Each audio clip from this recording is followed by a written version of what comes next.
Bienvenue à la chambre de bataille. Je suis Oh. accompagné de GC encore cette semaine. On va avoir du fun. On a une belle édition aujourd'hui. On a le Irish Green derrière nous. On a le chandail des Americans.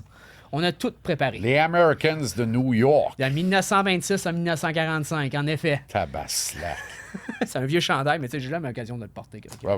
Non, mais voilà, tu t'affiches tes couleurs. C'est parfait. Ben, je sais pas T'es un si- patriote américain. Oui, un vrai patriote américain. Ah oui, hein? Ouais, du côté de mon père, c'est les Tabaslac. Edmonds, c'est les racines américaines, côté aussi de New Bedford, Massachusetts. On va commencer par McMoudov, si tu le veux bien. Le combat en fin de semaine entre Le lion. Le lion puis le White Rhino. On dirait un vieux film de monstres des années 30. Oui. Mais Oui. écoute, c'est très vendeur comme titre. Je Ouais. sais pas qu'est-ce que tu en as pensé personnellement. Ben, je suis content que McMoudov ait gagné, ait goûté à la victoire. Il en avait besoin. Il en avait besoin, je pense. Je le sens depuis les premières vraies claques à la gueule qu'il a mangé. C'est un boxeur complètement différent.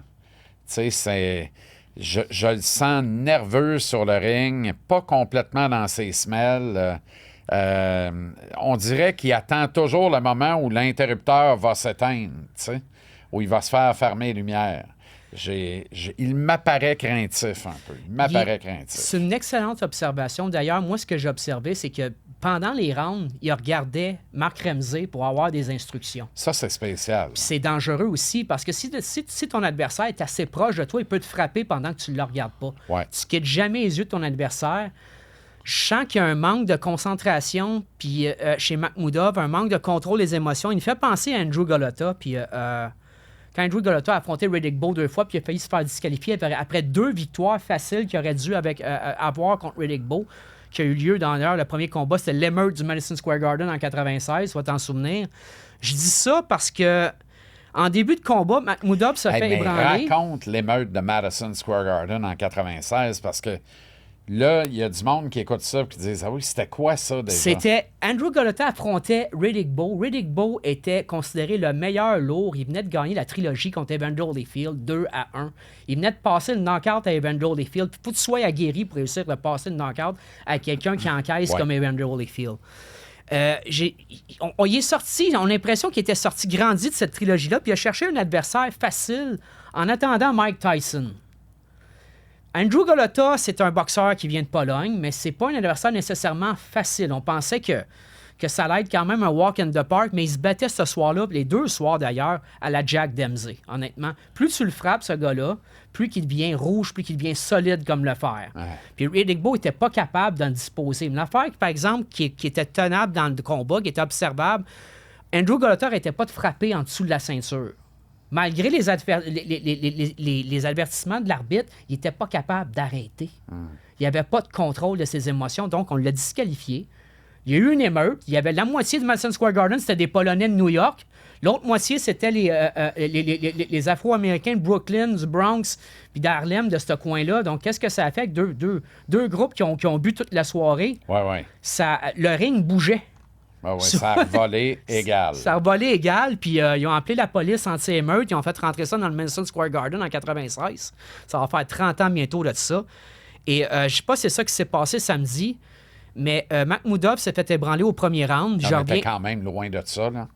Oui, on est Loin de l'émeute, là. Non, on est loin de ça. Pas de l'émeute, mais Ouais. la disqualification Ouais. était proche. Tu penses qu'il aurait dû être disqualifié? Moi, ce que je dis, c'est qu'il a retenu. Il s'est fait avertir une 60aine de fois. Il était ébranlé au premier round. Il a retenu à partir de là. Il a mis son poids. Il a poussé 3 choses illégales. Il a perdu 2 points. Puis, oh, bon Dieu, ça va être le titre. Là. Je suis désolé, là, mais moi, je pense qu'il aurait dû être disqualifié. Mais ça, c'est pas vendeur. Parce qu'on voulait vendre David Allen comme le prochain adversaire Anthony Joshua pour son combat de retour après qu'il s'est fait détruire contre Daniel Dubois. Personne ne veut gagner par disqualification, mais il a perdu quand même 2 points. Il a retenu tout le long, puis je trouve que ça a affecté le combat. Mais est-ce que tu dirais que de se faire enlever 2 points puis de gagner au point, Il a gagné 114-112 c'est selon la carte hasardeux? des fans. Ben, Ouais. je trouve que ça laisse... je trouve pas que c'est une belle victoire. OK. Oui, il a atteint 12 rounds.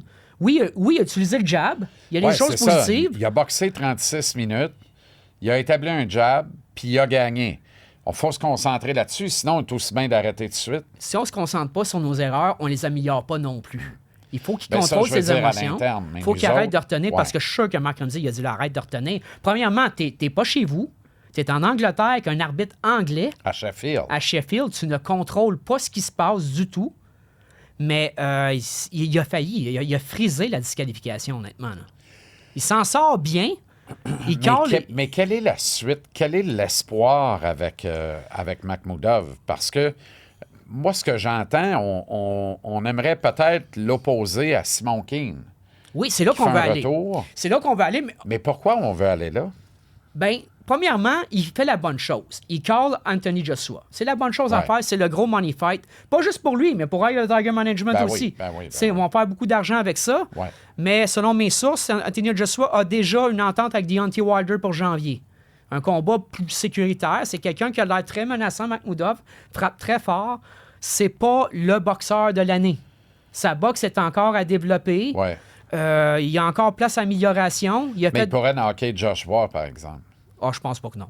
Joshua est bien plus talentueux. C'est médaillé d'or olympique, Joshua, 2 fois Non, je champion comprends, unifié. mais il pince solide, Joshua. Moi, le menton de Joshua, j'ai des doutes. Là. Oui, il n'y a pas de menton, mais il y a toujours le puncher's chance, Makhmoudov. Là. Ouais. Mais l'habilité de boxe, le jab, Joshua va le tenir à distance. Alan a raison, quoi qu'il a perdu, c'est qu'il avançait sans jab, il ne bougeait pas la tête. Il espérait nailler Makhmoudov dans le dernier round, ça a failli arriver, mais c'est pas arrivé. Puis pendant ce temps-là, à Philadelphie, il y avait Guido Vianiello qui a fait passer une très mauvaise soirée à Alexis Barrière. Dans le cadre au 5e round, Dommage. Guido Vianiello qui a battu Arslanbek Makhmoudov en mois d'août 2024. Dommage pour Alexis Barrière. Je pense que cette Est-ce époque que la était trop... bouchée était trop grosse pour Alexis? Je pense que oui. Mais c'est un Olympien, 2016, Guido Vianiello. Il a été très actif, barrière, mais pas assez en combat réel. Toi, tu as aimé les premiers rounds. Il se débrouillait Ben, bien. Exact. Je trouvais qu'il paraissait bien, il avait sa superbe. Contre-attaque de gauche. Exact. Il l'a rapidement échappé, là. Il l'a rapidement perdu, alors que... Mais as-tu vu la différence de grosseur? Ben, c'est ça. C'est ça. Barrière ça. avait l'air d'un mi-lourd. Exact. Exact. Puis je trouve que Vianiello, il dit... Rivalisait pas physiquement. Il disait que T'as Vianiello raison. 6-6 dans BoxRec. J'ai l'impression qu'il est 6-8 facile, le gars, là. Il est plus grand que Makhmoudov aussi, puis il a toute une droite. Oui, là. parce qu'Alexis n'est pas petit non plus, là. Il est 6-4. Tu veux son père aussi? Colosse. Colosse. Mais oui, j'ai l'impression que la bouchée était peut-être trop grande, trop grosse. Ouais. Et la théorie que Barrière a eue avec le grand, le seul, l'unique, l'illustre Tyson Fury. Il était le partenaire d'entraînement, oui, pendant plus d'1 an. pendant plus d'1 an. Alors, tu sais, ça a fait école. Mais pour moi, ça n'a rien à voir avec être actif sur le ring, livrer des combats. Excellente observation. C'est Merci. dans le ring que tu apprends le plus. Tu sais, en sparring, on y va plus léger. Des choses comme ça. Oui, tu apprends avec Tyson Fury. C'est un ancien champion du monde. Double En champion du principe, monde. en sparring, tu n'as pas à gérer la peur. Tu n'es pas en danger. À moins d'aller sparrer Mike Tyson au prime, c'est sûr que tu as la chienne tout le temps. Mais en principe, en sparring, tu connais pas la peur. Bonne Tu es là observation. pour aider.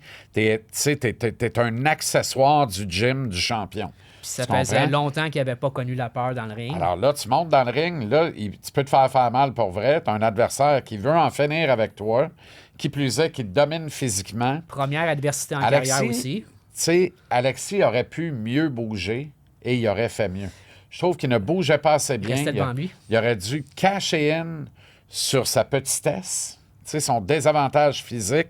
Fais-le déplacer, fais-le bouger, bouge, tourne autour de lui. Tu Ça comprends? marchait pendant les 3 premiers rounds, c'est Ça ce qu'il marchait, faisait. mais on a arrêté de bouger. Il a arrêté de bouger. Quand il s'est fait connecter, il réagit mal. Quand il se fait frapper, il n'était pas calme. Je pense que c'est l'élément à travailler. C'est quand Hmm. Ça, il se c'est fait l'autre frapper. affaire. Il s'était jamais fait frapper encore. Non, c'est sa première université Tu qu'il a fait comprends? face. Puis toute une, je pense, comme tu dis, est-ce que le step-up était trop grand? Poser la question, c'est y répondre. Ben c'est parce que il est vraiment pas vilain, Guidon. On parle de Barrière, là. Hein? Ah, Guido. Guido. Non, il est bon. Il est bon. Il est vraiment pas mauvais.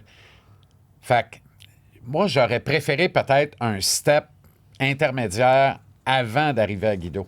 Tu comprends? Mais là, il y a peut-être une affaire de fric là-dedans aussi. J'imagine que l'argent était bonne. L'argent était bonne. C'est Philadelphie, c'est la ville de Rocky. Puis moi, je pense que si Makhmoudov veut lancer un défi à Anthony Joshua, je demanderais un combat revanche contre Guido Vianiello. Mais là, présentement, je veux passer à Derek Pomerleau. As-tu vu le kid? Éventuellement, par contre, il faut parler de Derek absolument, mais éventuellement, par contre, moi, j'aimerais ça voir Barrière-Makhmoudov. Il faudrait que Barrière gagne pour ça, puis gagne d'une façon significative contre un adversaire notable pour que ça soit vendeur. Exact. Mais est-ce que il faut qu'il rebondisse de ça. Makhmoudov a encore le même pouvoir de vente qu'il avait il y a 3 ans? Je pense pas, moi. Ben là, il y en a plus qu'il y en avait il y a un an. Ben, quand là, il s'est fait démonter par Ajit Kabayel, on n'avait plus d'espoir. C'est ça. Alors, il a quand même gagné contre Allen. Alors, arrêtons de parler de Simon King, d'abord. Simon King et Alexis Barrière pourquoi sont deux bons chums. C'est parce qu'on sait que Makhmoudov n'a pas d'espoir de devenir champion du monde. Puis Simon King... Si c'est ça, vas-y. OK, permets à Makhmoudov de battre King, permets à Barrière de battre King ou de pogner King, puis après, pogne Makhmoudov et Barrière. Ben, moi, j'achète. C'est un excellent plan. Fait une couronne des poids lourds québécoises. Oui, comme Simon le veut revenir, Corridors. là, en fait. C'est plus qu'il veut revenir. Simon revient. Pour Simon combien de temps, je ne sais pas. Mais tu sais, Simon regardait Makhmoudov et il disait moi, pas de problème avec ce gars-là. Puis, il a lancé des défis publiquement. Il l'a fait en entrevue avec moi à Alexis Barrière aussi. Oui. Let's go. Entendons-nous. Bien, les poids lourds savants. Moi, je pense que c'est là qu'on pourrait sortir finalement du casino puis aller dans des plus grandes enceintes. Là. Au moins des enceintes intermédiaires. Ouais. Des grosses arénas de juniors en province, tu remplis ça avec des batailles de lourds. Les deux ont toute une claque. Qui va arriver le premier au menton de l'autre? C'est ça, exactement.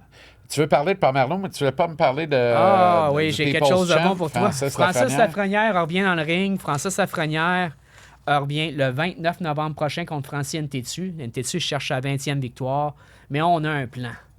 On veut Francis Lafrenière contre Jean-Pascal en mars 2026.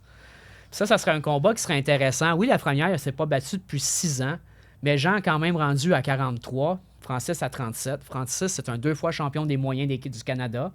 Il a toujours été excitant. Tu sais qu'il a failli gagner le combat de l'année contre Renan Saint-Just en 2016, justement en sous-carte de Pascal Kovalev 2. Mais c'est le combat de l'année. Arrêtons. C'est Francisco Vargas contre Orlando Salido, mais selon moi, ça aurait dû l'être. Ben oui, ce combat-là c'est un des grands combats de l'histoire de la boxe québécoise. Et dans l'histoire récente, probablement le meilleur. Un des 5 meilleurs combats de l'histoire. Puis c'est pour ça que je pense que la perspective de Pascal puis Lafrenière serait vraiment savant.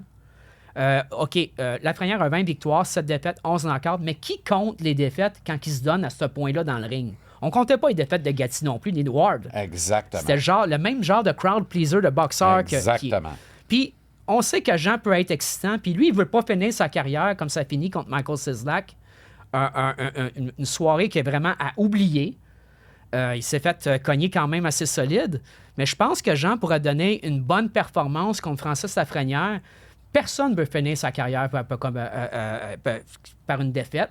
Jean, c'est quand même un ancien champion du monde des Milo, la WBC. Puis je pense qu'il voudrait donner une performance vraiment notable pour les fans à Laval. Puis Lafrenière veut la même chose. Pour Lafrenière, lui, gagner un championnat, là, c'est d'avoir un combat contre Jean-Pascal. Ben oui. Qui est un boxeur qui est vraiment... reste personne indifférent dans l'histoire du Canada. Je pense que c'est un combat qui serait très vendeur, Jean. Je veux dire, JC. Je pense à Jean, mais en 4 parts, c'est normal. Ben Jean-Charles, ça marche. Ça marche. Ouais. L'apôtre Jean, d'ailleurs, verset 16. C'est pas Stone Cold Steve Austin, ça? Chapitre... John, 3. Oui. John 3:16. Mais oui, je pense que ce serait un combat qui serait bon pour les fans. Mais avant tout, il faut que Francis gagne contre Francis Ntetsu. Ben là, honnêtement, si tu bats pas Francis Ntetsu... Francis Ntetsu vient de gagner contre Yann Pellerin, qui va être le promoteur de l'événement le 29 novembre prochain. Intéressant. C'est un 50-50. Intéressant. Parfait. Derek Pomerleau. Derek Pomerleau, 14 victoires, une défaite, 11 knockouts. Et dans le carré d'or du grand tournoi WBC, qui cherche à bientôt... Le prix, c'est la flamme de l'espoir, mais c'est pas vraiment ça, le prix. C'est de se placer sur l'échiquier des poids moyens, être la prochaine génération, les prochaines vedettes des moyens. C'est un tournoi organisé par Turki Alakshik. Puis présentement, là, il a battu Osias Liparin de l'Ukraine, Paul Ryan d'Irlande, un de mes compatriotes.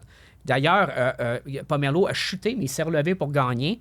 Il a battu aussi Dimitri Destro-Ribalco. Maintenant, il va faire face à Carlos Sinastera, un puissant Colombien, 13 victoires, une défaite, 10 knockouts. Tu sais, des cogneurs colombiens, on en connaît. Ricardo Torres, Edison Miranda, Alejandro Berrio. Bien entendu, il y a Guan Urango qui avait brisé la mâchoire de Herman Ngujo en 2009 ici. Puis là, écoute, c'est un combat, comme je dis, on est rendu... Herman Ngujo, la C'est Panthère Noire. c'est un combat éliminatoire comme un peu au hockey. Là, Ah oui, tout à fait. Puis C'est de l'autre formidable. côté, tu as Dylan Briggs d'Australie qui va se battre contre Lancelot Proton de la Chapelle, un boxeur français. J'ai failli t'échapper. Dont le nom n'inspire aucune crainte, ma foi. Mais d'ailleurs, il y a une bonne nouvelle là-dedans. Dylan Briggs s'est brisé la main à son dernier combat en passant le knockout, en gagnant contre Petro Frolov. Et, Le danger d'un tournoi éreintant comme ça, c'est beau, mais c'est éreintant. tu le bats à chaque 2 mois. Ça va être 5 combats cette année contre Dylan, pour Derek Pomero. Mais en même temps, c'était comme ça avant. Ben oui. Mike Et Tyson c'est s'est une battu formule 15 fois dans sa première année. Luciane Boutet s'est battu 10 fois dans sa En 15 première année. combats, il n'a pas boxé 10 rounds. Luciane Boutet s'est battu 10 fois dans sa première année ici. Oui, oui. Donc, pas boxé bien longtemps non mais plus, Luciane. L'avantage de Derek dans tout ça, c'est qu'il est en santé. Mentalement, physiquement. Ouais. Mais s'il bat ce cogneur-là, le puissant cogneur de Colombie, C'est la finale après. c'est la finale. Puis je pense que ça va être Lancelot Proton de la Chapelle, qui est comme l'équipe surprise, comme au hockey. C'est comme ça qu'il s'appelle. Je comprends. J'adore le nom. Je Je trouve ça répète très que vendeur. ce nom n'intime aucune crainte. Oui, mais c'est quand même un boxeur agressif qui avance. Eh bien. Je pense que la finale, ça va être Proton de la Chapelle contre Derek Pomerleau. Puis sais-tu quoi? Je pense que Derek va le gagner, ce tournoi-là. Ben, moi, j'ose pas trop C'est m'avancer. contre les meilleurs au monde. Il y a des boxeurs de C'est ça. Chine, d'Australie. S'il le fait, puis que tu gagnes 5 combats en quoi? 1 an et demi au global? En 1 an. À peu près, 1 an. Ouais. 5 combats en 1 an face à les meilleurs Les meilleurs du monde. de ta catégorie en développement. Oui, les Ça prospects. veut dire que tu prends une avance. Tu sais, tu tires avantage. Tu t'en vas sur les grandes scènes directement après ça. Tu n'as pas le choix. Moi, j'aime ce genre de boxeur-là. Ils s'en vont dans le jungle international, ils s'en vont dans le jungle, il est en train de se faire un nom, bat les meilleurs au monde, que ce soit de Chine, d'Australie, d'Irlande, des États-Unis. Puis après ça, il peut espérer devenir champion du monde, puis pas passer par la porte d'en arrière comme qu'on a passé, comme qu'on a parlé cette semaine. Ouais. Passer par la porte d'en avant, Exact. la grande porte d'honneur. Moi, quand j'ai rencontré Derek, j'ai vu un kid. À cette heure, je vois un homme. Il est très déterminé. Très Très déterminé. déterminé. Ça va être très Bonne intéressant. claque, il est solide. Bon Gauche- kid à part ça. Gaucher. Un beau poster boy, un southpaw. C'est intéressant. C'est le gars qui a le knockout le plus rapide de l'histoire du Québec. 14 secondes à son premier combat en 2022 contre Daniel Beaupré au casino. Fallait pas que tu clignes des yeux. Donc, il y a tout pour plaire aux fans de boxe ici au Québec. Puis je pense qu'on a hâte de le ramener de Riyad au Québec avec les plus grands honneurs. Il faut pas vendre l'ours avant de la peau du chat, là. Mais en quelque part, c'est ça l'expression? En quelque part, je pense que Derek peut vraiment gagner ce tournoi. Non, c'est pas l'expression. Ça serait mais- formidable. C'est pourtant simple. Là. Ne vendons pas la peau de l'ours avant de l'avoir tué. Oui, c'est ça. Exactement. Et... Oh mon Dieu. Tu m'en as appris beaucoup sur le Shout français. out à mon ami Yannick Proulx, un bon chum de l'époque, la vieille époque, on remonte à loin, là. Primaire à l'école de l'Assomption à Grenby, sa rue Horner. Je me souviens, Pas l'Assomption. sa rue Horner, au coin de la rue Horner notamment, qui a été, ma foi, l'Assomption, une vraie pépinière de bons fighters, puis tu sais, c'était l'école la plus tough, l'école primaire la plus tough en ville, là, C'était et nous de autres. loin. C'était là. Saint-Eugène. Non, c'était de l'Assomption. Saint-Eugène était un peu yuppie. Moi, j'étais à Tabaslac, Saint-Eugène, arrête puis ça. on se battait contre les gars de l'Assomption. Ah ben, hey, amenez votre lunch, là. Tabaslac. On avait... Hey, on était équipés. Mais il y avait toute une Les rivalité Duquette, à les l'époque, hein? Jikwang, les Dubé. Moi! Tiprout. Yannick Proulx, shout-out à 54 ans, est monté dans le ring samedi dernier C'est vrai. à Grenby, à l'ancienne église Notre-Dame, la grande église du centre-ville qui est devenue un centre multifonction, opéré par la ville conjointement avec le cégep et tout ça. vois? C'est un endroit magnifique pour de la boxe. Là. Tu sais, ça fait un peu Philadelphie, ces bars. Ouais, Moi, je quand travaillerais que- l'éclairage un peu, là, mais essentiellement, ça marche. C'est des galas organisés par le Speedy Gym de Grenby. Yann a décidé encore une fois d'aller au bout de lui-même, de repousser ses limites, de se soumettre à un entraînement vraiment rigoureux. sous les bons conseils d'un autre de mes chums que je salue, Steve Duquette. Et Steve qui a été son coach, puis qui l'a tenu bien serré, qui ne l'a pas lâché. Yann est monté sur le ring. Il était quasiment déçu. Il a gagné par arrêt de l'arbitre après 45 secondes. Mais Yann, c'est un gaucher. Et puis il a cassé le nez de son adversaire en partant. Fait que là, rendu là, tu peux pas... ces deux gars dans la cinquantaine, tu sais...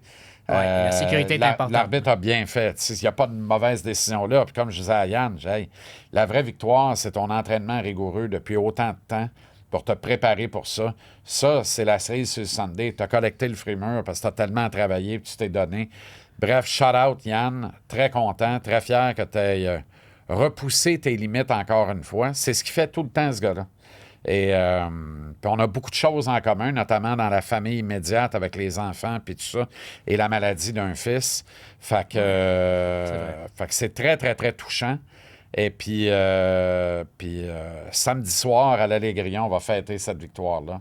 Alors que Yann s'en vient manger avec sa belle gang, sa garde rapprochée, puis ça va être cool. Voilà. Fait que je tenais à prendre le temps de le dire, non, parce que... Quand on parlait de championnat, le championnat de Yann, c'est de faire son premier combat et de gagner. C'est ça. Le championnat, c'est vraiment subjectif dans l'esprit de quelqu'un. Pour Francis, c'est de réussir à battre Jean-Pascal, qui a été son partenaire d'entraînement. Et puis en même temps, Yann se rapproche du record, parce que le record, c'est Scott Englund, qui est monté dans le ring à 58 ans.